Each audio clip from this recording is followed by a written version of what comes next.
We are here for the meeting at March 17, 2025, and I'll call the meeting to order.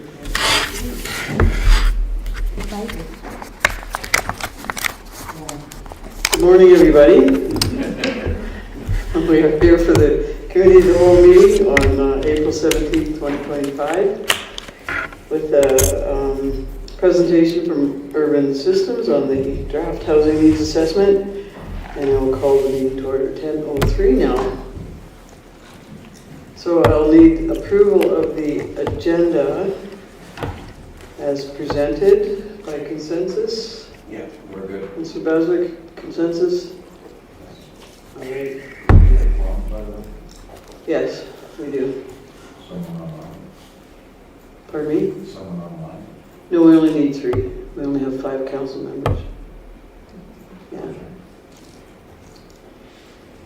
Yes, and we are missing Councillor Moore and Deputy Mayor Engel. Let's see who else sits here at the table. And meeting notes will be accepted as amended by consensus because Councillor Windsor was here in the minutes. Don't show that. So we'll, by consensus, accept the meeting notes as amended. Maybe I was invisible that day. You might have been. I doubt it.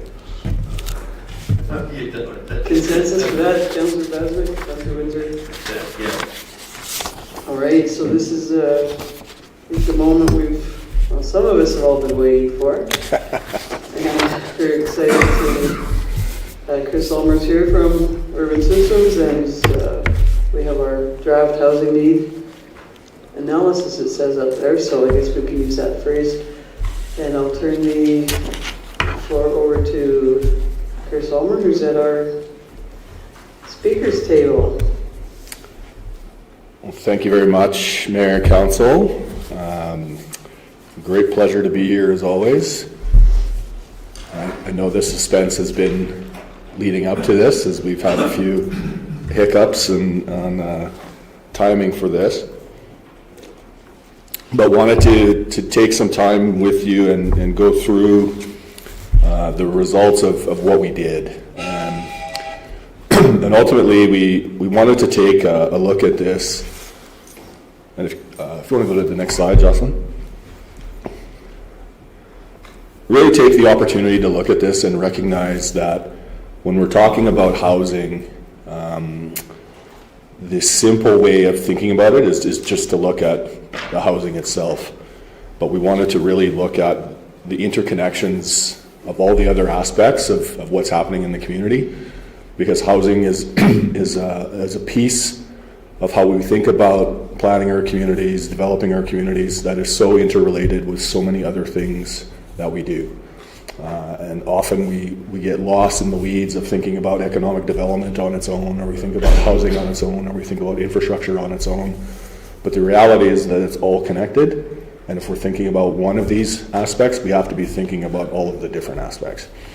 And so that was a big part of how the approach we took to this exercise, and really to look at it as a bit of a snapshot of where things are, a bit of a backwards looking to get a sense of what contributed to where things are, and then a bit of a forward looking piece as to how we've seen some trends show up in the community and what really can you influence. And I think that's the other piece of this that we really want to reinforce is there's only so much that you can do in terms of changing the trajectory of the housing either way. So if it's going really fast, there's only so much you can do to slow it down. If it's going really slow, there's only so much you can do to speed it up. And so it's one of these pieces where it's important to understand where is your sphere of influence as the town, whether it's council or administration. What are the tools and the levers that you have available to pull that would support or facilitate certain aspects of housing? And what are some things that you just simply, there's nothing you can do unless you are going to be the developer yourself. So that was a bit of an overall look. We did also want to take a sense of, with the MDP, strategic plan, land use bylaw, all of the different policy pieces, where are those influences that the town has, and really looking at, you've got a very flexible approach to development, to any types of growth. You are looking at diversifying as new opportunities are coming in with new plans, new projects.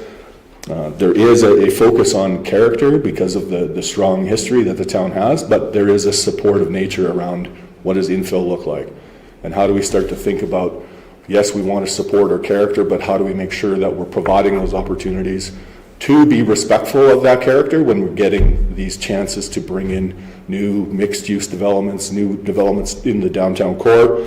How do we make sure we're balancing that so that we are continuing to maintain that flexible approach to how growth and development happens?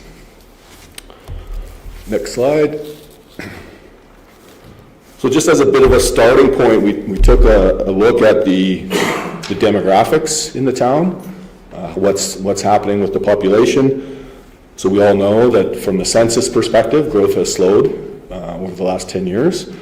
In the 2021 census, it started to dip for the first time in the last couple decades. But what we're seeing with some of the new developments, some of the recent trends, there's a lot of positive things going on. Just having a meeting with the planning department and the team 2 days ago, and getting a bit of an overview of all the things that are happening, all the people that are looking at the town. There is some uptick to that number. And then in 2024, there was a provincial estimate done that showed that the population is likely around 5,300. So we're seeing some of that reversal of that trend, and I suspect we'll continue to see that. But it was a strong reflection that when we just look at the numbers, of incremental change can make a big difference. And when we see that, even a small uptick, that's an indication of in-migration. And so people are looking to the town, they're looking to move to the town. And so those are the pieces that we want to continue to reinforce and get a better understanding of what's drawing them to the town, because those are the pieces that you want to amplify. And that's, again, an illustration of how interconnected housing is with all the other aspects of what the town is doing. Next slide, please. So when we unpack the population itself, some of the things that we are starting to see in the trends of the data is that the age of the population is going up. So the median age is increasing, went from 43 to 45 between the last two census years. And some of that is due to a lack of migration of individuals in those middle cohorts of say 35 to 50 not moving in to town. But there's also a flip side to that too, is we're seeing, because you've got a number of senior housing complexes, some of that migration coming in is older. So you are seeing some migration that is people coming outside of the community that are 65 plus. So it's a bit of it's not a simple number to just look at the trend is going up, nobody's moving in. There's a lot of different factors that go into it, but it is a continuing trend, and it's not uncommon in a lot of communities of similar size that aren't directly adjacent to major urban centers. We're seeing aging population across the province, quite honestly. And then that proportion of those middle cohorts is going down, while the 65 plus continues to grow. And the impacts of this, if you want to go to the next slide, Jocelyn, is if we just look at the natural trends, so if we take migration out of the picture and we just look at the population composition as it is today, that's the trend line for what we see in terms of population growth. So if the population continues to age, we're not seeing an influx of new individuals coming into the town, we're not seeing an influx of those middle cohorts in that 35 to 50 range, then just through fertility rates declining, mortality rates increasing, the population trend line continues to decline. So that's the importance of why we need to continue to explore opportunities to bring people to town and make sure that we're having the opportunities to keep people in town. So the ones that are here, we want to make sure that there's opportunities for them to stay and figure out the things that would make them stay, and what's the attraction to bring new people in, because without it, the decline really is inevitable with just the composition of the population. But again, that incremental change can change that curve quite quickly. So if we start to see some influx in those middle age groups, over time, that's going to shift quite drastically. Next slide. So we did look a little bit at the economic component as well. As I mentioned, the interconnections among all these things is incredibly important, and the local economy is directly tied to housing and vice versa. So we wanted to really get a sense of, what does this look like in terms of the local labor force. So similar trends as what the population is telling us, that the labor force is declining. So there's fewer people here to actually work in local jobs or any jobs.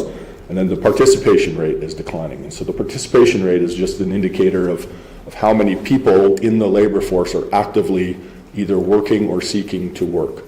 And so similarly with the population, as you see an aging trend, a growing component of the 65 plus cohorts, that participation rate is going to inevitably decline, as you're going to see much more retirees not looking to join the labor force or actively look for work. We also look at the commuter flow. So something, an indicator of how many people are working here, living here, how many jobs do you have here that are attracting people. And so you've had a bit of a yo-yo on this over the last number of years, but it's in the positive right now. So it's plus 50 as of the last count. And so that's 50 more people commuting into town than are commuting out. And so for comparison purposes, in the last census year, it was minus 135. So you had 135 people more leaving than were coming into town. So these things start to stack up, and you start to look at some of these trends where there's people who are now driving into town for their job. And how do we start to think about, from a strategic perspective, are there ways that we could be attracting more of those people to look to live in the town as well? So these are all, again, those factors that are both directly tied to housing, but also kind of invisible sometimes when we just focus on how many houses do we have and how old or how new are they. Some of the other household characteristics that we really want to get a sense of, how does this show up when we start to think about the trends and the changes. So the average household size is declining. And that's another, so there's themes showing up here. When we're seeing aging population, we're seeing declining labor force, and then we start to see declining average household sizes. That's all indicators of we have fewer families with children. We have much more two-person or one-person households. So that average household size is going down. It's a very heavy owner-occupied housing market. So it's roughly 80% of all houses are owned versus only 20% that are renter. Again, not uncommon for towns of this size and age. A lot of the houses were built all around the same time. A lot of owner-occupied that have been the same owner for a number of years that haven't transitioned. So these are, these numbers, you can take them kind of different ways. And I think the big part is this is very common. And it's not to say it's good or bad, it's just a reflection of how a lot of towns were built and how a lot of towns have evolved. And there's not a lot of real reason to change it until there's some kind of significant shift in the demand for who's coming to the town. So as long as you have an aging population that lives in single-family homes, you're going to continue to have roughly 80% owner-occupied, and you're going to roughly have 80+% of your houses that are single-family. And I know we always talk about the need to diversify and the need to have different options and different choices for affordability and different types of households, but the demand has to start to show up in a different way before those numbers are going to change. So I don't want these to be alarmist in any way. This is just the snapshot of what it looks like, and it's because of how the towns have evolved over time. Next slide, and that transitions to the illustration here that just shows that 80-20 split on owner-occupied, renter-occupied then shows up in how you start to see the types of housing across the spectrum, with the dominant on the left-hand column with the single family being roughly over around 80%. And you see things trickle out too, like there are going to be opportunities for the multifamily, and we start to think about, again, nothing's good or bad when we start to talk about the aging population, and we start to talk about there's always a desire to attract a younger workforce to come work here. Everybody talks about working from home, and you can have a digital economy and you can work from anywhere, and so it becomes very attractive to get the young professionals to come live and work in your community. Well, they're probably looking for a similar type of housing product that a senior transitioning from their home would be looking for. So if we start to see this aging population grow and people wanting to start to think about time to downsize, time to move out of my home into an alternative situation, well, those products are going to be similar to what somebody moving into town as a single person or a young couple starting out, that's going to be the same type of multifamily type of housing. So it's always looking for these opportunities to capitalize on what our current situation is and how can we use that situation to help adapt and find multiple positive outcomes that we can explore. So this starts to tie into both the age of the house itself and then the age of the person occupying the house. So no surprise, again, the theme continues that there's a big portion of housing that was built before 1980, and that the age of the householder continues, so the person that is owning and occupying the house continues to increase. So the underlying theme here it does start to get a little concerning when we start to see these trends, is because we get this big supply of housing that continues to age. And a lot of those houses are still occupied, in some cases, by the original owner. And so as those houses age, there's also the infrastructure there that is aging along with it.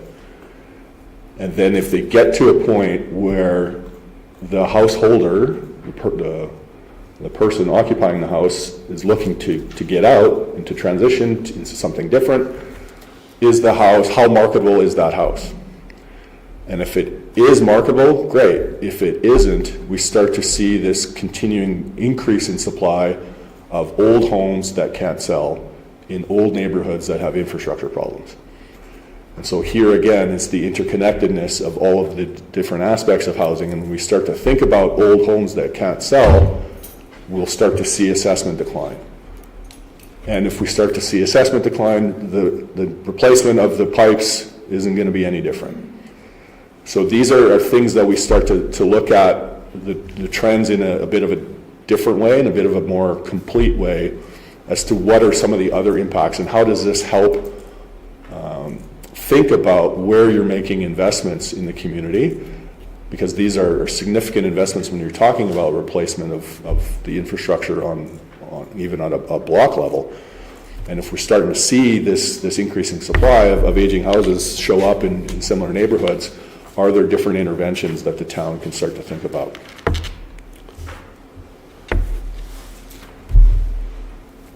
And then there's a number of data points that start to look at when we talk about housing adequacy and housing affordability. And adequacy really is it big enough for the amount of people that's in there? Is it in need of significant repair, or is it highly livable? And then when we talk about affordability, and I know affordability can be a bit of a loaded word, but here we're talking about it in the strictest sense of affordability means you're not spending more than 30% of your income on housing. And so those are some of the metrics that we start to track when we're thinking about what does the overall housing stock look like in terms of its suitability for the residents of the community.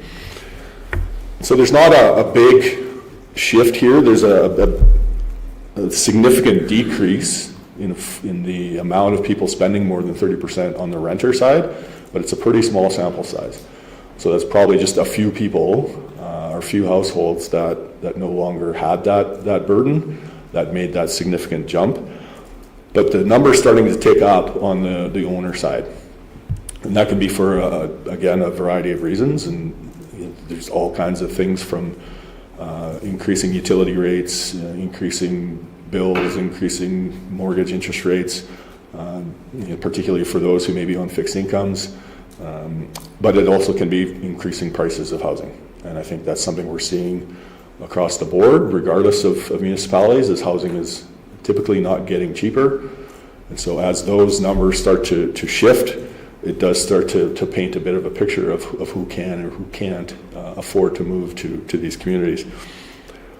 And then looking at the overall, the most vulnerable population that in terms of income relative to the supply of housing, and this is again is typical, it's the low income. We have very low income people who are often living in some form of subsidized housing, but it's the lower income that are typically making between $20,000 and $40,000, and there's just very little supply really anywhere for people in that income category. So they're often the ones most squeezed by that lack of affordability or that lack of housing options. And a lot of the rental supply, even though it might be small, are typically going to be houses that somebody is renting out, and they're often going to be at a higher price point and space, quite frankly, that they don't need. So they're forced because they don't really have many options. So that, again, is a pretty typical thing that we're seeing in communities of this scale, that income group is getting squeezed out of housing fairly quickly. So some of the key findings, just as a summary, we're seeing some declines in population over the last number of years, but some uptick in recent estimates. I'm just talking to Tracy and Leanne, and the number of people that are exploring opportunities to come to Didsbury to reignite some developments that maybe have been dormant for a number of years are increasing. So there's a lot of interest, and I think the reality that we're seeing is the growth that has emerged from, well, I won't even say Calgary anymore, I think it's emerging now from Airdrie, that is going to Crossfield, it's going to Carstairs, and the price of housing in those communities for the new builds is crazy. It's just continuing to grow and grow. And so I think there's going to be a continued evolution up the corridor. And Airdrie is increasingly becoming an employment hub. So it's not necessarily a commute to Calgary all the time. And so the commute to Airdrie looks a lot different when you're slicing a couple $100,000 off your housing cost by just going a few minutes up the road. On the employment side, yes, the declining labor force is continuing to will be a challenge for business retention and attraction. It's again part of the broader economic development connection to housing, and how do we start to think about any kind of strategy on the housing side hand in hand with any kind of strategy on the economic development side. So as you're looking to retain people, you're looking to attract new people to coming to the community, how does that show up in the types of industry that you're looking to attract? How does that show up in the types of workers and employees that existing industry require? And so then how does that go hand in hand with what now we can start to look at those new developers coming in to look at new quarter sections now? How does that conversation go with planning when we start to talk about the diversity of housing that we want to see relative to the labor force that you're seeking to attract? So it just starts to make a bit more of a cohesive approach to how the town deals with all of these different things through a single lens of all of the stuff is coming to a head, and we want to make sure that we're coordinating across all different departments so that we have a cohesive approach to what you're trying to achieve and the outcomes you're trying to achieve. From the municipal finance side, part of the ongoing desire, I guess, to bring more non-residential uses into any community is to decrease the tax burden on homeowners. And most communities are roughly 80 to 90% of the assessment is coming from houses. And unless you have a strong industrial sector or a strong commercial sector, that assessment base is always going to be very imbalanced. And so as you're thinking about those economic development pieces, that isn't just bringing jobs, bringing industry, bringing tax revenue into the community, but it's also supporting ways to be more mindful about when you are forced to increase taxes, that it's going to be a more equitable distribution of that burden across the entire community and not solely be the brunt of homeowners dealing with that. And then we always talk about density. And density is a way to increase the productive use of land from a development perspective. But it does come at a cost if you aren't conscious of how that density shows up relative to the character of the community that you're trying to preserve. So as you're seeing even new developments coming in, it's reinforcing the things that make Didsbury unique, the charm that makes people want to come here, how you're making sure you preserve that, not simply by allowing all kinds of higher density without understanding the impacts on the community. But then at the same time, how can we be more flexible to allow for some of that where we might not have in the past, knowing that that is going to be generating more revenue on a per acre basis than it would if we just continued with low density, large lot, single family housing. So those are some of the pieces that show up on the municipal finance side. And then from a housing perspective, diversity is always going to be a challenge. Whether it's tenure, we want more rental housing, you need more renters. If you want more multifamily housing, you need a more diverse population looking for different types of housing. So we've got the aging population, already talked about how do we find those ways to combine what you might be trying to achieve with younger folks moving in, older folks looking for ways to transition out of their current housing. And then we are seeing increasing costs. And again, it's not necessarily within your sphere of influence, but as you start to look at opportunities for new development coming in, if you start to provide for or make some requirements on those new area structure plans that we want to see different types of housing, we want to see different densities of housing, that will start inevitably to provide those options, and it will start to alleviate some of the costs as you're providing a broader supply of different types. Okay, and finally, so some of the directions moving forward is really looking at just that alignment piece.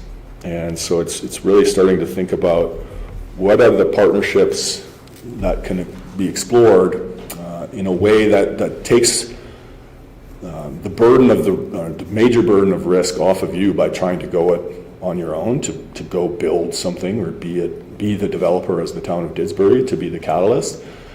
And it also starts to forge new partnerships with very targeted or niche types of developers. So there are developers that are out there looking at building very specific types of housing for a very specific type of demographic.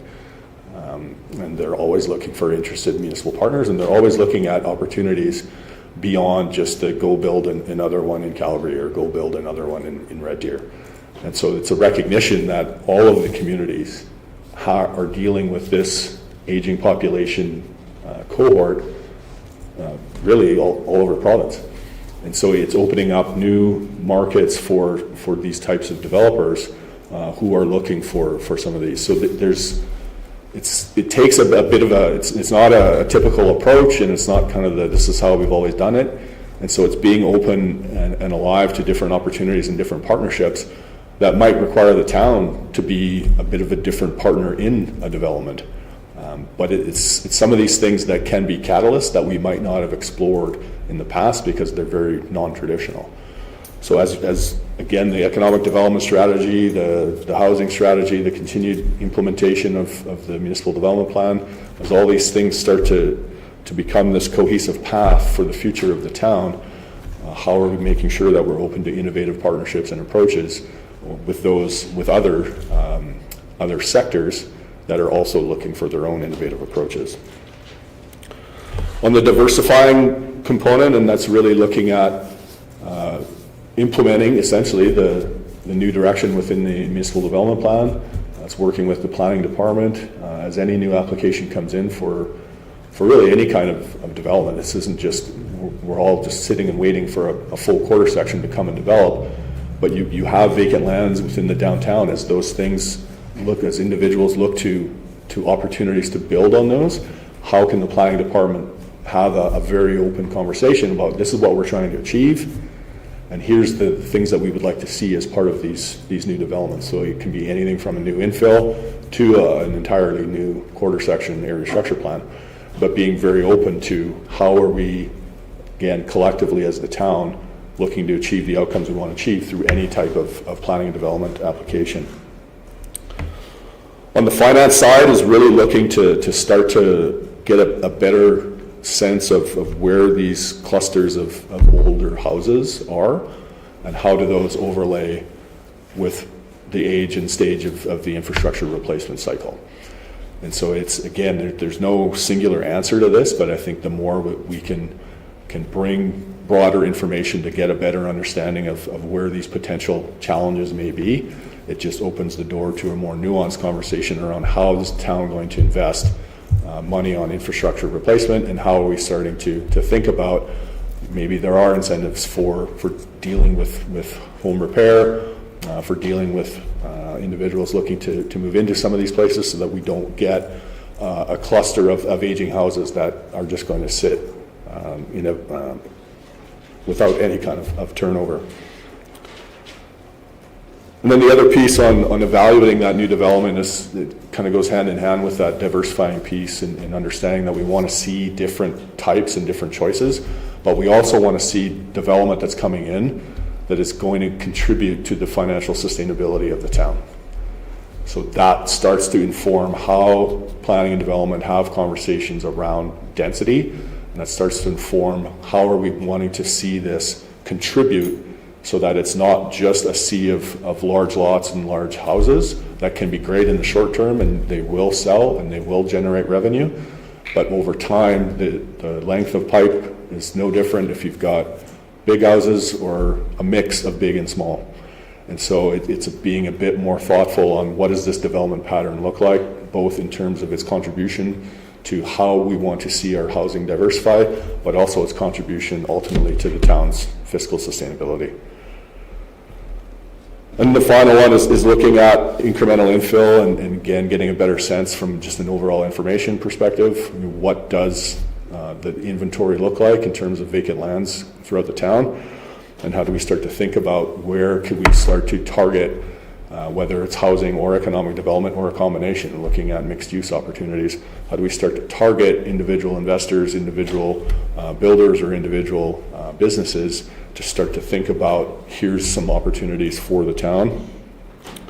And then making sure that that infill strategy is coordinated with economic development. So that's really the bigger theme here is both the interconnections of all the information and illustrating how it all influences each other, and the interconnections among all the departments of the town in moving forward, so that there's a coordinated approach to addressing what the town is hoping to achieve from a strategic perspective. That does it.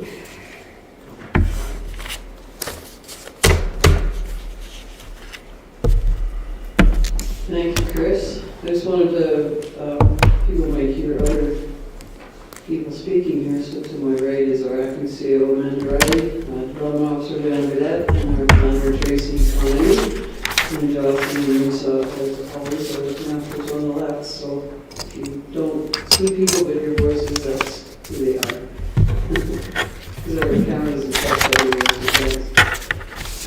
So, Mr. Bowser, any questions? Just a couple. Thank you, Chris. Wonderful as always. And one is a comment and then a question. I think the current development that we have on now will encourage, as more people come in, that might encourage the interest in commercial development. That will certainly help. It's not a large amount of units that are being built, but it's substantial. Yep. And as far as land, I don't know really exactly what we have available to present to developers. I'm sure we have some, but not what we really like to have. So my question would be, is annexing a concern, and what's your ideas on that?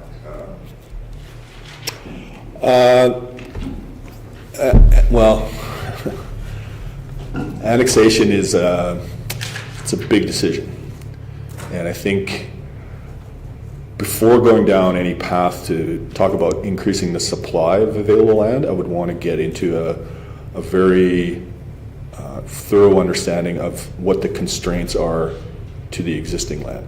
And there are times municipalities have, I've worked on a number of, you do a growth study analysis to figure out how much land do we need, and you look internal to the boundary and there's tons of vacant land available, but it's tied up in some kind of ownership that nobody's selling, so it becomes its own constraint. And so then you need to increase the supply because nothing's moving. So I think that would be the first piece, is getting a sense of what are the barriers as to why existing land isn't selling or isn't developing. And if that ownership is a constraint, then you need to start thinking about what are some of the other strategic approaches that we can take as the town, and annexation could be on the table. But you would have to make that point in terms of your constraints to growth, not just simply from a land supply perspective. But it's doable. But that would be my first step, was to really get a sense of what are there barriers that we can influence, and if they're not, what can we do about it? Thank you. You're welcome. Done? Mr. Windsor? Thank you, Mayor Hunter. I have, I don't know, a whole bunch of questions, or maybe statements. Questions, we'll say. Could I, just for, I'm fine with statements, but I'm just, when we get to the end and wrap up towards what the next steps are and what we expect, just a thought. Yeah. Thank you. I'll limit it to questions here. No, I don't mind comments, I'm just, wrap up. I'm trying to look at this picture in a broader sense, and recognizing that primarily our development in town is driven by developers, not driven by the town, that we haven't really decided what kind of town we want to be when we grow up. And so traditionally, the housing types that we have seen developed in the community is based on the culture of North America, that we all want to live in our own house. And what I think is going to have to happen, and this is the question leading to the question, is that we're going to have a mindset change. Mm-hmm. We're going to have a cultural change, which takes years and years and years to do, to say that not everybody is going to live in a single family dwelling in their lifetime. And so how do we start approaching that? Because we have to have that mindset for density and for everything else. So mm-hmm. How do we start approaching that? Is that correct first? And then how do we approach that? I would say yes. Like, we are in post-World War II, I would say, was the biggest housing experiment ever created. And we're getting to the end of that experiment, and we're realizing that it probably didn't work all that well. Now, it was great for those who got to buy and sell houses, got to live in big house, big yard, grew up in them. You know, a lot of people have, that's the quality of life that we think about and talk about when we live in any community.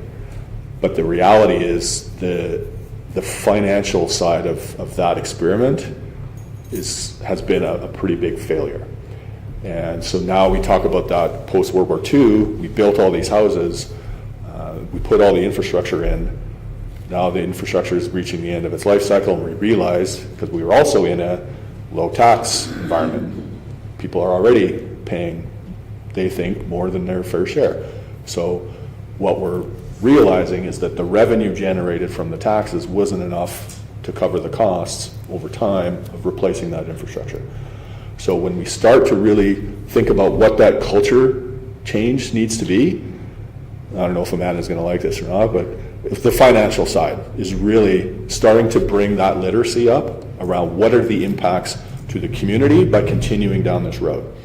And when you start to, everybody understands at some level economics in terms of their budget. I got so much money, I can only spend it in so many places.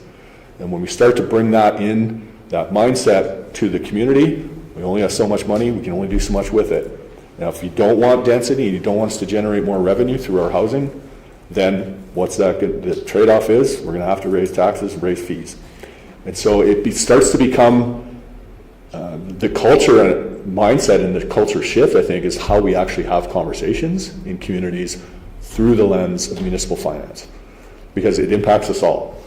And I think there's this big kind of black box that people see, and they just say, well, I pay taxes, therefore I should be entitled to high levels of service, and when my pothole is big enough, you fix it. Versus, I pay taxes, and is that enough? And what are the other tools that the town might be able to bring in to make sure I don't have to pay way more taxes than I feel I should? But that is going to require different development patterns. And so I think those are things that we can expedite rather than just wait for a culture change. I think we just invite different conversations to the table to show, and it starts to get individual citizens more familiar with the decisions that are thrown at you when you got to weigh your big budget decisions. And it's like, hey, do you want this? If so, here's where the revenue needs to go. If you don't want it, we can keep the same, but we can't have it all. And I think we're getting to a point, well, I'm not getting to, I think we've been at this point for a while now. And I can't imagine the decisions you are faced with on your budget are getting easier. So I think that's a big piece that we have to start thinking about from staff in terms of engagement with the community, and council in terms of engagement with the community, but the community in terms of engagement with their town. All of that needs to change.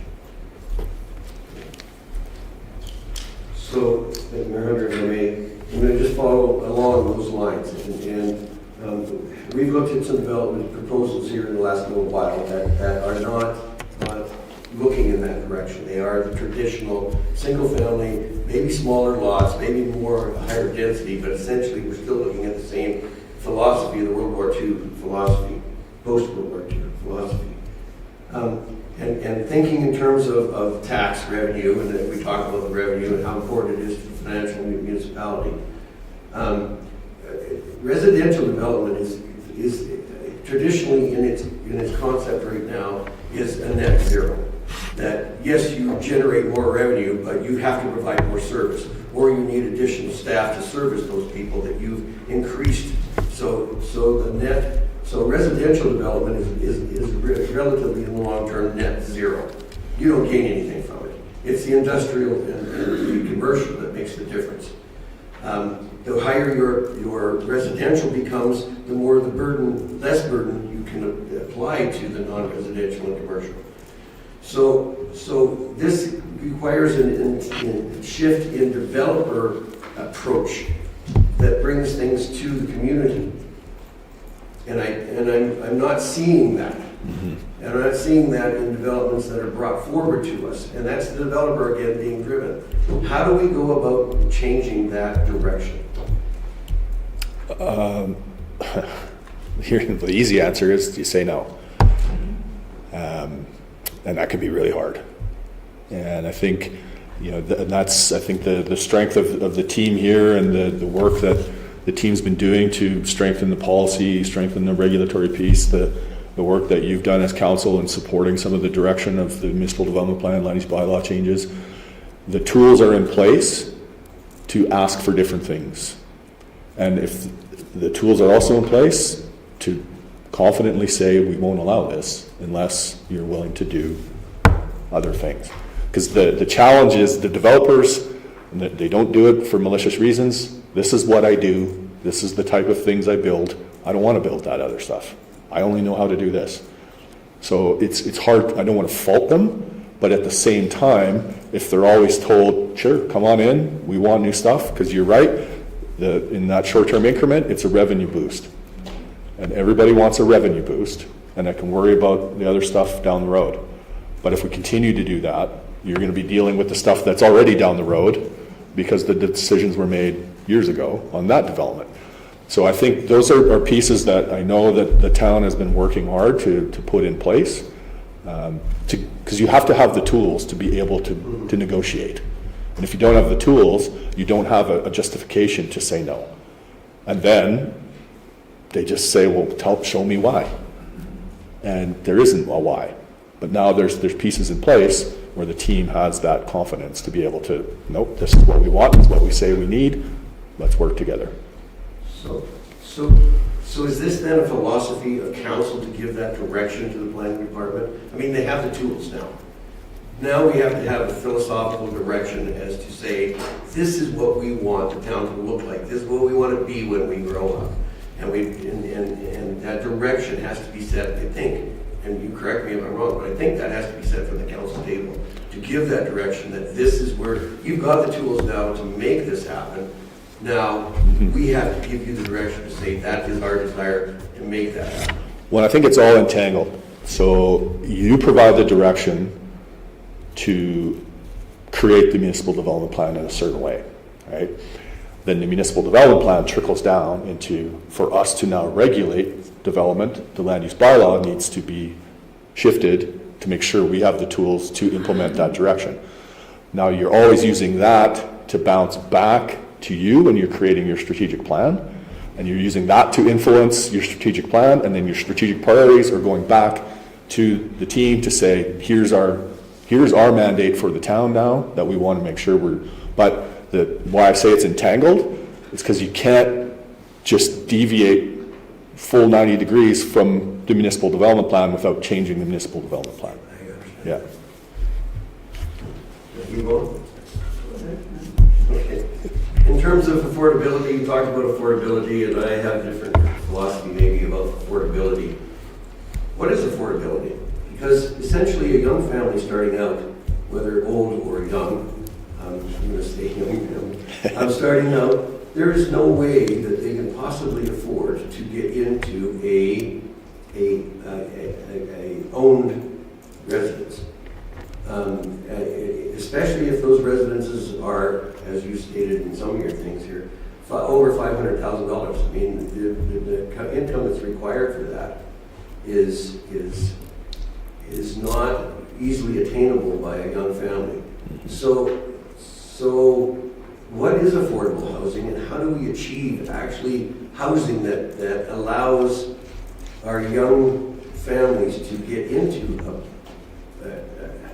a residence, and actually at some point in time, 40 years or whatever, through mortgage or whatever, can afford to actually own a property? Yeah. Well, that one, if you come up with the answer for that one, you let me know. Okay. And I say that somewhat jokingly, but I think we've gotten so far down a road of commoditizing housing. It's not housing anymore, it's an investment. And there's no incentive ever for investments to go down. So therefore, there's always going to be pressure for the price of housing to continue to go up. And I think we're in a point now where hard choices are going to have to be made. Like we're seeing it in Calgary, where really high density is being proposed next to older, mature neighborhoods. And what we're seeing from a societal perspective is there's a big incentive for those old, mature neighborhoods to come out in force against that housing development. But what we're also seeing now is the typically silent portion of society. Those very few people ever come to a public hearing to say, I'm in favor of this. But what we're seeing increasingly when we're talking about housing is that silent group coming out in full force to say, if not that, I can't live here. So we have to make very difficult choices now in cities, towns, whatever, around You might come out in opposition because it's not in your best interest, but if we don't approve these different types of housing options, then we'll never attract anybody other than those who can simply afford the big houses.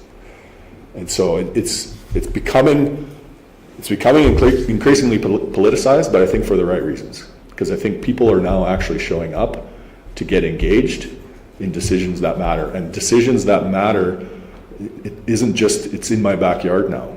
It's in my community. And if we're saying no to these things, then I'm going to get squeezed out of the market.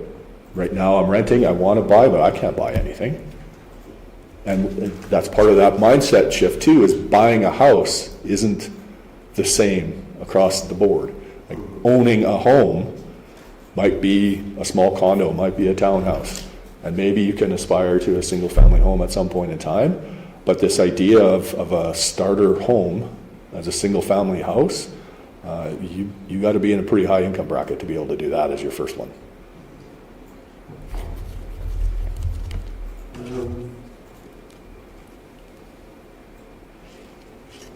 I think that's all I have right now. I'll think of something later.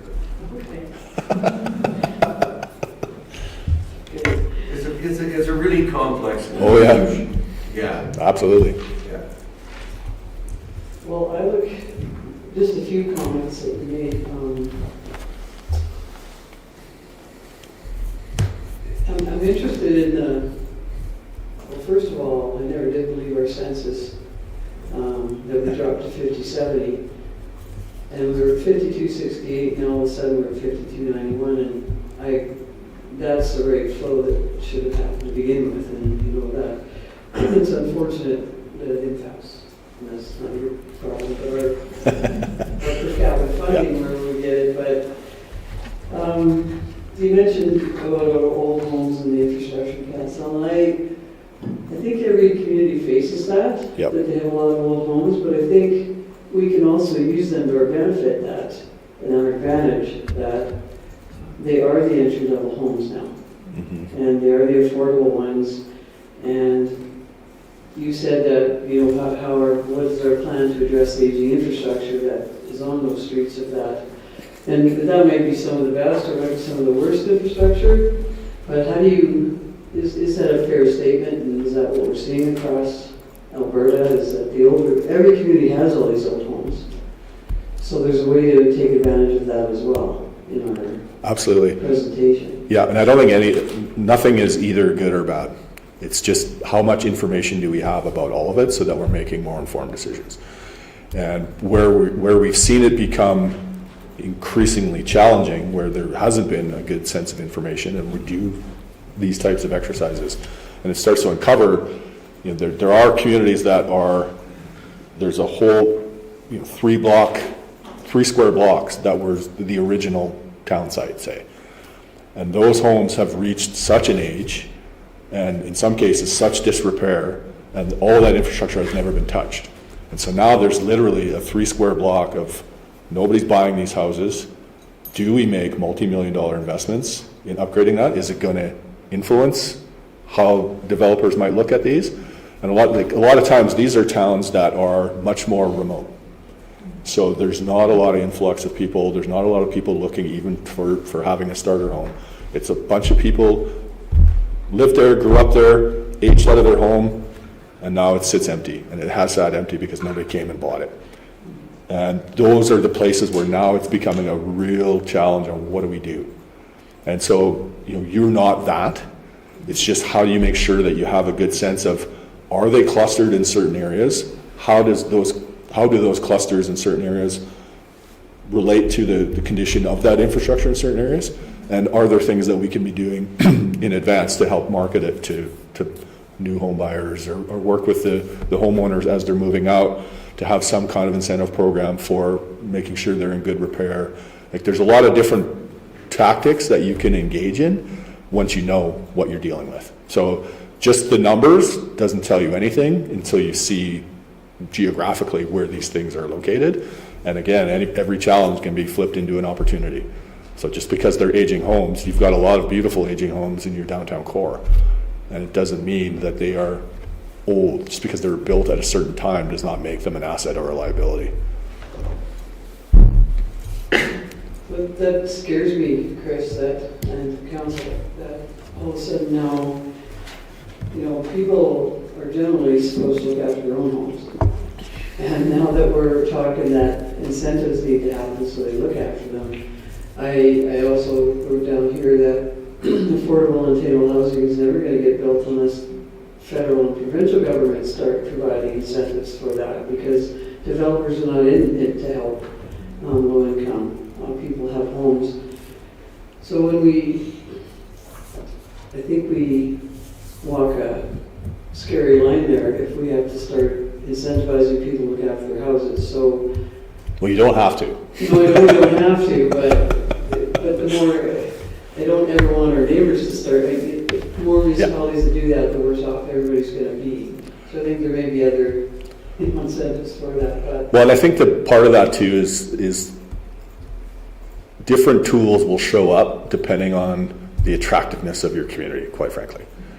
And if there are people looking to move to your town, you will have an inherent demand that is going to look at a variety of different housing options, and people are moving in. When you don't have people moving into your town, that's when you need to start thinking differently. And incentives is a tool in the toolbox, but by all means, it's not something that you should be thinking about as it should be a tool that is designed to directly impact the specific challenge you're facing, not as a broad tool just to bring people in or to make people fix their houses. Yeah, thank you for that. Yeah. Did you have a question, Council President? Yes, thank you, Mayor. One thing neither of us can control, I know that they'll build a new duplex here in town, which they have. Half that duplex is half the size of my home. It's the same price, it's up on the market. And that's unrealistic, however, it's just the way it is. I think the millennials now are looking more for, if you're a homeowner, you're a maintenance man, basically. So they're not interested in that. They're interested in the career, R&R time, time for themselves, holidays, whatever. So they're probably quite comfortable in renting as opposed to owning. Mm-hmm. It's like buying anything. Buying a car, that's easy. Buying a house, that's easy.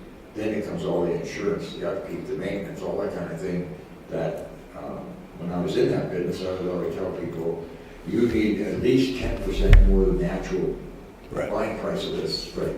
Because you're going to buy grapes and you're going to upgrade it to make it home for you. So you need extra money beyond the actual cost of the item. We have a mix going on thanks to our developers. We have 4 plexes, 6 plexes going in, which is right for rental or ownership, however they're going to do it. Plus we have single homes as well going in. So we have a nice mix. Mm-hmm. Typically we still have enough, right? And we always want more. Yeah.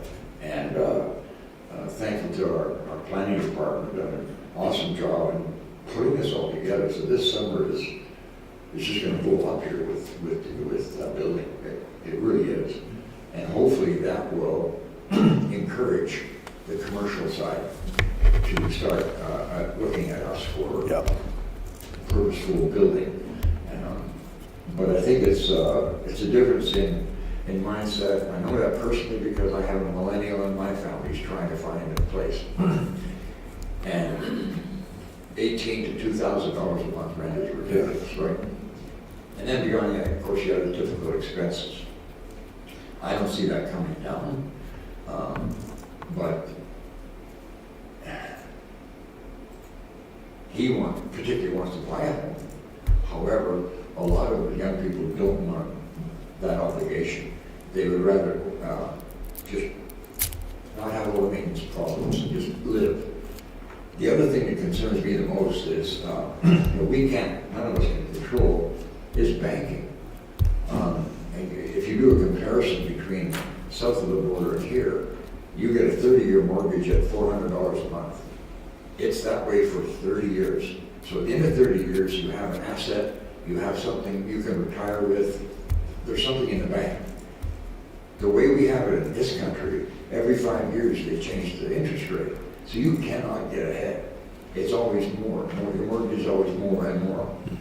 The odd time it goes down, and that's something that has to be addressed. And we can't do it, but certainly the government could. I agree with the mayor. Provincial and federal should get more involved in this dilemma that we have with the housing. And it probably goes from the mass immigration that we brought in, that without, it's like unintended consequences.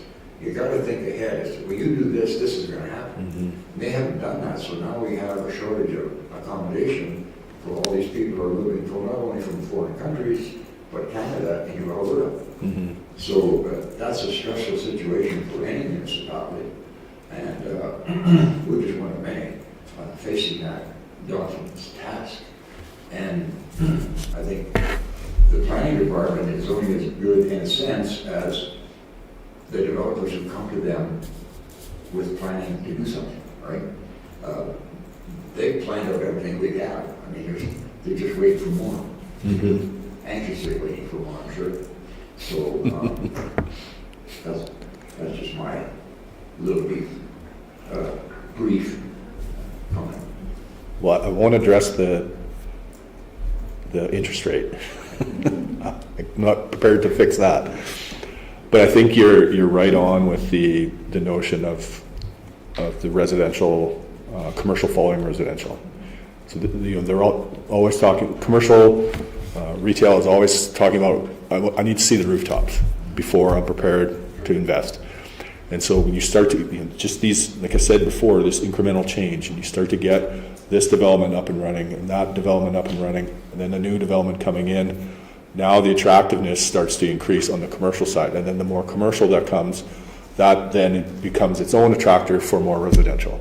So that's how interconnected all this stuff is, and it can be frustrating sometimes at the pace. And I think when we say incremental, it always comes off as slow and small, but it's the increment changes over time. And it is slow and small at the beginning, but it's the snowball effect, and the increment gets bigger and bigger. And so you start to see these things happen, and then the excitement just builds, and now you've got a buzz about your community, and people see it in a different light in terms of, and affordability is different for everybody, right? You can talk about it in a very specific metric when we say 30% of your income, but affordable, it's sure, but do I want to spend that? Do I want to spend as much as possible on just my house? And so you see that, drive till you qualify is always the old phrase about where can I go and how willing am I to commute? And then at some point is, do I need to commute? Maybe if that commercial and industrial starts to pick up steam, now there's new jobs that weren't available here, and now the commute can change because I can change my job. Or I can create a home office and I can work from anywhere. So the whole economic landscape has changed so much that how we've traditionally thought of development has to change along with it. But you're also right on sometimes planning and development is only as good as the developers that show up on the doorstep. And that's why the tools are important to make sure that they're holding every developer to the same standard, and nobody can come in and try to, I can get away with this because you're so desperate for growth and development that you'll let anything slide. You won't with our outfit. No, I can attest to that. They're quite good. Thanks for that. I think I said to you more than once that developers tend to frame what your community looks like, and I disagree with that. And this is what we're kind of talking about. And I know Olds has and what Councilor Windsor says, we can set that direction, and I see that, I want everybody to take note that with the next council, the strategic planning needs to really set some parameters, because here we are right now, and that would be a strategic direction for a municipality. But I know Olds, they have on a subdivision, you have to have a certain percentage of multi-unit housing, and those are coming, those will come, I guess. But what I'm looking at now, Chris, and I guess when the stats in here, 2011 to 2021, and that really doesn't reflect what's happening in Disbury now. And I would hate to see this to be it's not an encouraging document present and how we can get this up to date. So we have infills, we have multi-unit going on, we have single detached, we have semi-detached housing, we have 7 subdivisions that are coming. So I'd like to see this housing needs assessment reflect more current numbers, and I don't know how we do that, because what it did reflect in 21 and is certainly not what it is today. And what do we have to do to even some of those stats up there? You say, you know, we have 50 more commuters. I'm interested in how you find that out, but that's a whole other conversation, as long as it is found out. But now to bring these numbers and these realities into the document is what my hope is, that while we have that 2011 to 2021, I don't see that as being a positive document to hand out to people now that we know how much we're changing with our development, and that we are actually meeting many of the observations in the housing needs assessment, that we need more infills. Well, we are doing that. We need more semi-detached. We are doing that. We need more subdivisions in single family. We are doing that. So how do we get that in here? Well, I think there's 2 things to that. One is, you know, how you use this ultimately is up to you. Like these are never intended to be, well, and they can be what you want of it. It's really how do we take a look at the data that we can quantify and make it that genuine snapshot of what we're seeing and what the trends are showing us. You know, how you want to incorporate it into, ideally these become just documents. The document is irrelevant. It's the data. So how do you create something that can be updated? So like what we have is just a bunch of spreadsheets that can be provided to the town, and the town can use that in terms of, in between census years, here's what we're seeing in terms of new development permits, new builds, new people coming in online. And you can even start to make your own assumptions around these types of housings are generally going to generate 2 people per unit. These are going to generate 2.5 per unit. And you can start to create, without doing a municipal census, you can start to create at least a mini snapshot in time of what our population is doing and changing. But those, like, you can always create that sense of here's the numbers in terms of new houses. All that other stuff only will ever come out on the census side of things. But if you want to keep track of more in a real time what we're seeing, then that can just be a tool that the Planning and Development Department has as part of the ongoing reporting and updating. So I think that becomes part of the overall integrated strategy and approach. Is this is what economic development's doing, this is what planning and development is doing, this is what we're doing in our infrastructure. Now all of those things become in real time, and here's some of the results that we're seeing. And it doesn't have to just be houses, it can be new businesses opening up, it can be all of that, so that there's a more accurate record. But this is really just genuinely a snapshot, and like I said, the document doesn't really matter. It's how you take that information and think about what we need to do internally to get where we want to go. The good news is we have that document and we know where we're at now.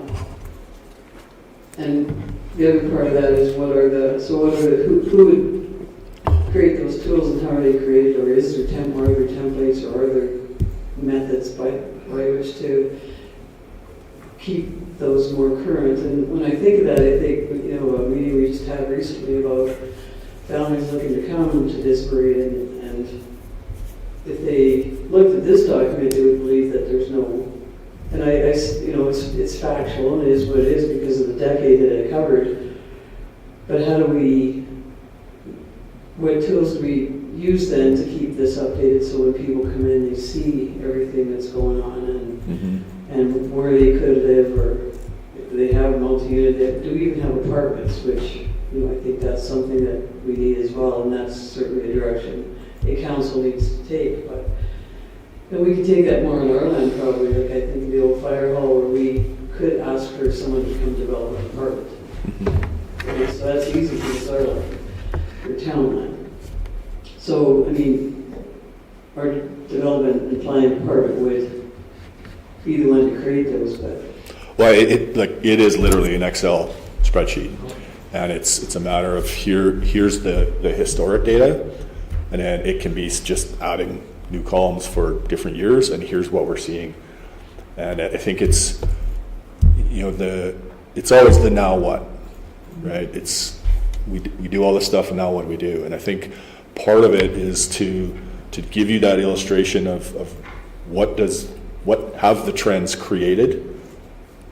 What are our trends doing now, and how are we integrating this into everything we do? And so when we're talking, we can't just be talking about planning, development, growth, housing without understanding what that means to our economic development strategy as well, and vice versa, and how does that impact operations?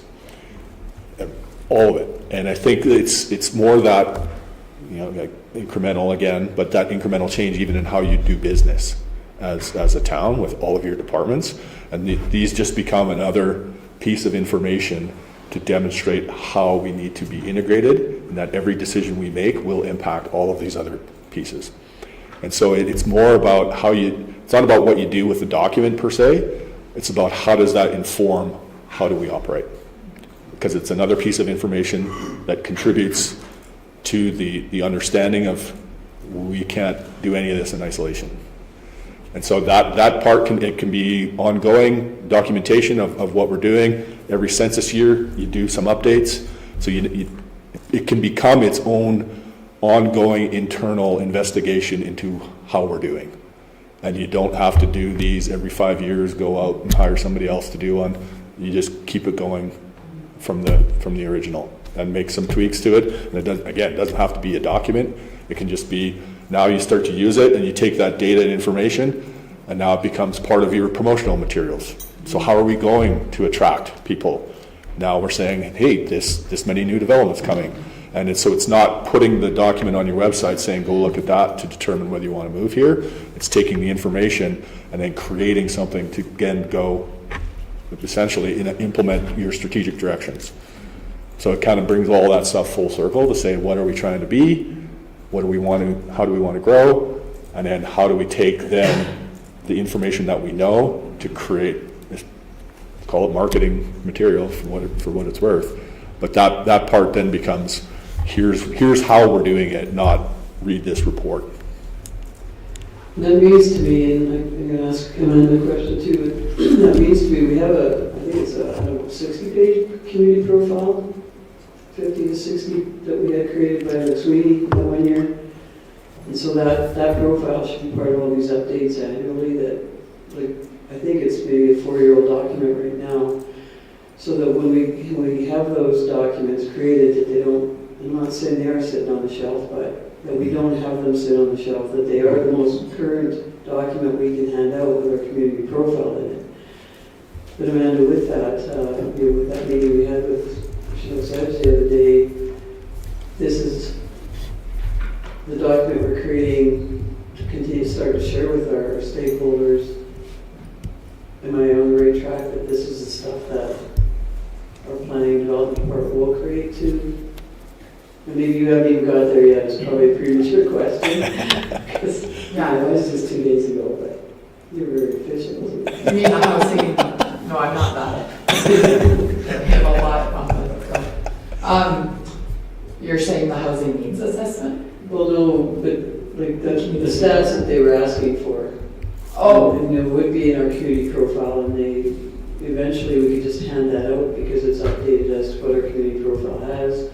If somebody's asking for our housing starts and our subdivisions, we have a document that, because of all this that Chris just mentioned, can be a working document, a live document. Mm-hmm. I mean, there's a potential for that. It really depends on the needs of the information they're looking for. So for Chinook Sedge, they're looking for information about housing specifically available for young families. So how we communicate that information might be different than this document as a whole. So that's what we're looking at, is who's the target audience when we, sometimes when we send a 60-page document, the information gets lost. So anytime we can do like a one-pager, I find it more useful to the people reading it. But, I mean, yeah, having that information available as a whole is important, whether or not what it looks like exactly for every situation, I don't know at this point. Okay, and thanks for that, and I just don't want that community profile document to be useless. And that just makes, it's a great conversation because it brings out a whole bunch of stuff about what our development information is, and it has changed so much since 21 stats that. Well, and that community profile is another great example of how these things can just live on. And, you know, you don't need to go out and recreate them and hire somebody to do them if you have the tools. You know, I think the best ones that I've seen are you get the baseline information, and they're not even documents. They just turn into like those dashboards on your website where it's, here's the big things we wanted to do, and it's just how are we doing on each one, and it gets updated quarterly or however makes sense for the community and the actual goal you're trying to achieve. And then it just, the departments continue to upgrade the information. It shows up on your website. People want to know about it. Here it is. And it's not trading cumbersome documents, and it's not outdated information. But you gotta have the people and you gotta have the tools, which you do now. Well, we have to have the resources too to update those documents, so sometimes that's easier said than done. Well, it's easy for me to say. I don't have to do it. It's easy for me to say too. Yes, Andrew. That's all about our planning, not department, but our. Yeah. That's a really good point, Mayor, you know, because you have to, by the end of the year, we'll probably have at least 500 more people roughly added to our town's population, hopefully even more. Mm-hmm. So in order to stay current, it's an important thing for the developers to know that we're growing, that we're not regressing. And I'm hoping that the mayor's comments were taken seriously, because it's very important to have stats up to date on, because the developers look at that. Mm-hmm. Because any big corporation won't build a store here, they go on population, right, and trading area. So the more current information we can give them, the better our chances are of commercial growth. Mm-hmm.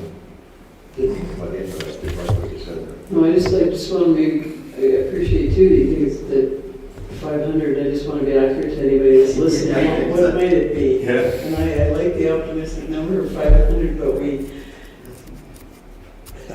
have to manage that to our public, that information. Because now we've started a rumor. It's a good rumor, but I understand what you're saying, so yeah. Thanks for your support there. The Wright family moved in with 5 to 7 children, we're doing all right. Most of them want 1.5, I don't know how that figures out. Whether we increase from 2.4 to 2.5 people per household, and like 2.5 people live there. Go ahead, Councilor. Thank you, Mayor. I don't want to leave this before we talk about economic development, because I think that's a big component of this whole thing and where we end up with. And just like you talked about catch-22 situation with the development of residential in being an incentive to the development of industrial and commercial, so too is the residential economic driver for residential is a catch-22, I think, as well. And the timing of our promotion of the community can't lead the residential development. It has to be the other way around. Except that if you don't have the interest in the community, the residential isn't going to come. So, again, we're into a catch-22 as far as economic development is concerned. And you talked about Airdrie being an economic driver now and an employment driver. So Red Deer is as well. I think Olds is becoming somewhat that to a small degree. But the area around Disbury, the county, is becoming a huge driver as well. Mm-hmm. We've just had a development just on the east side of town that has sold that's going to employ 14 to 17 people full-time. And there's another one that's a little bit further east that are going to be a significant employer as well. And how do we fashion it to ensure that our economic development initiatives are capturing those audiences? Yeah, those are all huge. And you say 15 new employees, that could be 15 new homes in Didsbury, right? And that's a big difference. And I think when you think about economic development, rarely looks at just what's going on within your boundary, because it's like everything. Like, what is happening in the broader trade area is really more important to any economic development than just what's happening within your boundary. So any kind of economic development initiative is going to be looking at what are the influences outside of our town that are contributing to our economic development, and then what influences can we bring to anything that's happening outside of our town. So you as the town can say to these new industries that are in the county, here's a whole brochure of all of the housing opportunities that we have available in Didsbury. And here's all of the great downtown shops we have in Didsbury. Because ultimately people are wanting to move to the communities that they want to move to. That's kind of first and foremost. The job will come second. So I want to live here. My job might be in Airdrie, it might even be in Calgary, but I want to be here. That's where I want to live. And those are big driving decisions around how you're getting people to come move in. The more job options that you have within your own community, the better. But ultimately, it's how do you make the community strong? And that's the biggest attraction. It's not necessarily the jobs that are going to be the drivers. It's people want to choose where to live. That's first. And then all that other stuff kind of comes. But when these things are happening outside of your boundary, there's still great opportunities for you. And so any economic development strategic initiative is going to look at things much broader than just your boundary and what's going on inside. So does that then become part of the economic development strategy in our strategic plan? Is that where that should be focused? Like, you mean your strategic plan is in councils? Yeah. Well, I think you're ultimately looking to, so I'll just kind of play this out from a strategic priority perspective. From you as council, you will want to be looking at us as Didsbury. How are we financially sustainable? How are we dealing with our infrastructure? How are we dealing with X, Y, Z? Right. So there's going to be a variety of different tasks that are all going to align. And I think economic development can often be the umbrella that all of these things are going to file under. So if you want more diverse housing, if you want good infrastructure, if you want good services, if you want good entertainment district, whatever it is, all of those pieces, any kind of economic development strategy those are all pillars. So you can't be bringing industry into town if your infrastructure is crumbling. So they all kind of, whether purposefully or not, funnel into an economic development conversation. Because economic development ultimately has its fingers in everything. And so that's, as you're thinking about your strategic planning initiatives, just without even thinking about it, you're talking about economic development in some way. All right, anything else, Councilor Beswick?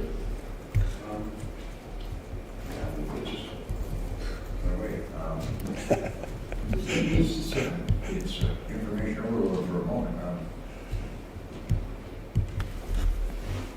I'm thinking with the number of 65 plus that are on the chart, in talking to a lot of people at a couple of conventions, they indicated to me that people who are coming from the city at a retirement point, looking for comfort and a quiet place to spend the rest of their years. And I think we're finding that here as well. There's some that are placed in Calgary or wherever and coming to here, price or whatever it might be. Yep.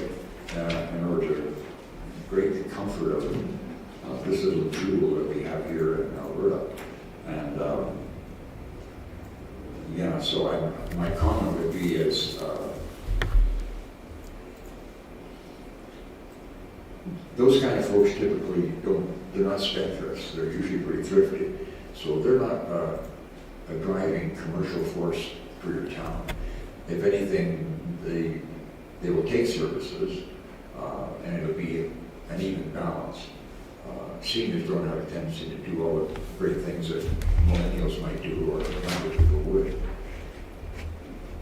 How do we get the young people, you know, they want to go to the vibrant city for all the whatever's happening there, the bar scene or whatever.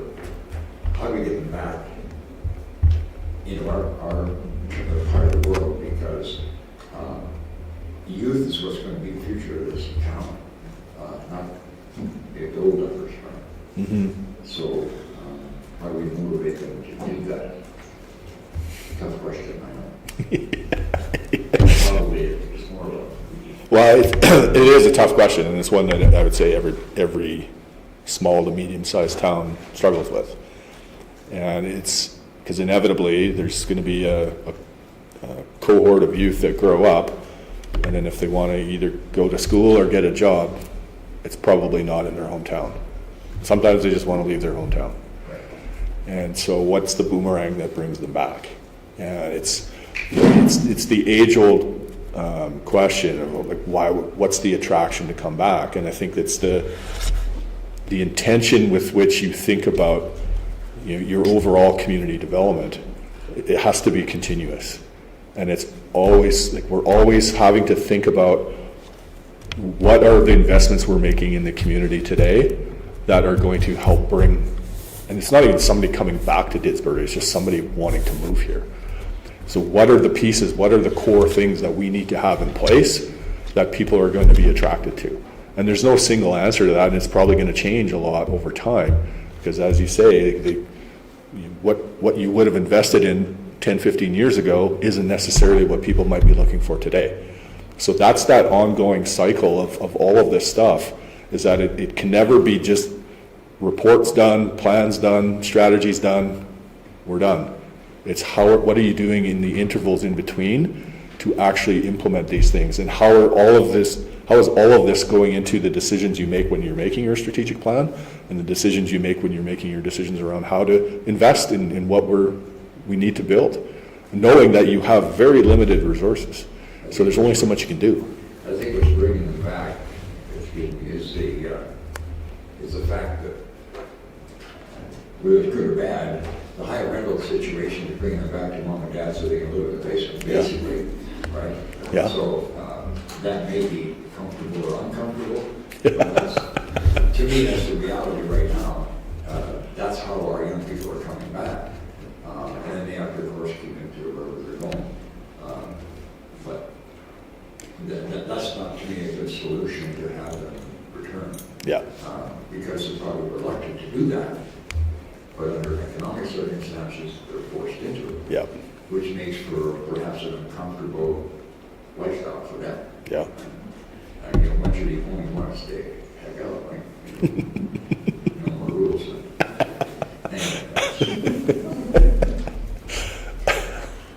In different areas of the country or in different areas of the world, that would be an expectation. Yeah. I want to thank you for the thought that this has created for me. It generated a lot of thought, a lot of questions, a lot of philosophical. And so I thank you. I don't know where this is going to lead. I don't know how it's going to be implemented or how the planning department is going to use this, or council.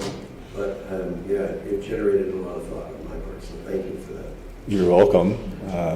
These are always very interesting exercises because it reveals how complex this is. And it reveals, sometimes uncomfortably, how little there is you can do to solve some of these very big challenges. But I think the important part for anybody that chooses to go through these is it is important to reveal them, even the discomfort. Because if you don't know, you'll continue to paddle upstream against increasingly stronger currents. So I think these are And they're only, just like anything, they're only as good as what you do moving forward. And so it's how to capture the data, how to explore what you can influence. And I think a lot of the pieces have been and are being put in place to give, as I said, the tools to the team so that when you have the opportunity to explore new options and new development, there's a whole new game that they can play. So I think these are all kind of pieces of a bigger puzzle. And the more pieces you can put in play, then the more clarity you get on what we're actually looking at. Yeah, thanks, Chris. I see our planner and our development officer writing Pages and pages of notes. constantly, so I appreciate that. Will he ever stop talking? I wish we had done this 3.5 years ago, but at the same time, we still have a few months to keep them really busy now that we've had this report come in. But you gave me hope with that. We know what happened in the decade of 11 to 21, but I'm interested now in the decade from 22 to 32 or whatever it might be. And that your answer, I appreciate that we do have a live document that will continue to evolve. It also gives us some insight as to the path we need to get on and the thought process that it'll take to get us where the community needs to be. And that involves a whole bunch of stakeholders. And I think our meeting the other day kind of, Amanda and I in the school division opened up a whole new group of stakeholders that have a say in all this, always need a say in all this. So thanks for the thought-provoking document and conversation here from everybody. And I really appreciate that we've got this initial document under our belt now, and work you've done on it with urban systems, through urban systems, not with them, since you are urban systems. They try to get rid of me, but I won't let them. So thanks, Chris, and I, on behalf of council, we appreciate this and the thoughts it's going to give us now in our direction. You're very welcome, and thank you for the very philosophical conversation. You can always count on that here. What's that? I just want to say that, again, thanks for the information that's truly be information overload, a lot of, what if, what can happen. Just understanding that it's not one, it's a total work of every individual in administration has their part, however big or small, that puts us all together to make it happen. So we have to give kudos to the entire staff for answering the phone, whatever it might be. It all contributes to the success of this development plan. Right? Absolutely. So, but I just want to say that and thank you again for the presentation. You're very welcome. And look at it's not stoned anymore. Yeah. Your trip home will be safer. It was really coming down for a while. Yeah, it sure was. There's little flakes there. All right, so adjourned by consensus at 11:35. I can say yes. Okay, thank you. Are you making a recommendation? Oh, yeah, Oh, yeah, sorry. make a recommendation. I didn't get consensus, so that was good. Yeah, well, I see we had it tentatively on the agenda, so I think we forward the draft housing needs assessment to the council meeting of April 22nd for direction there. Thanks for that. Now we can adjourn by consensus at 11:36. Thank you. Yeah. Okay, thanks everybody.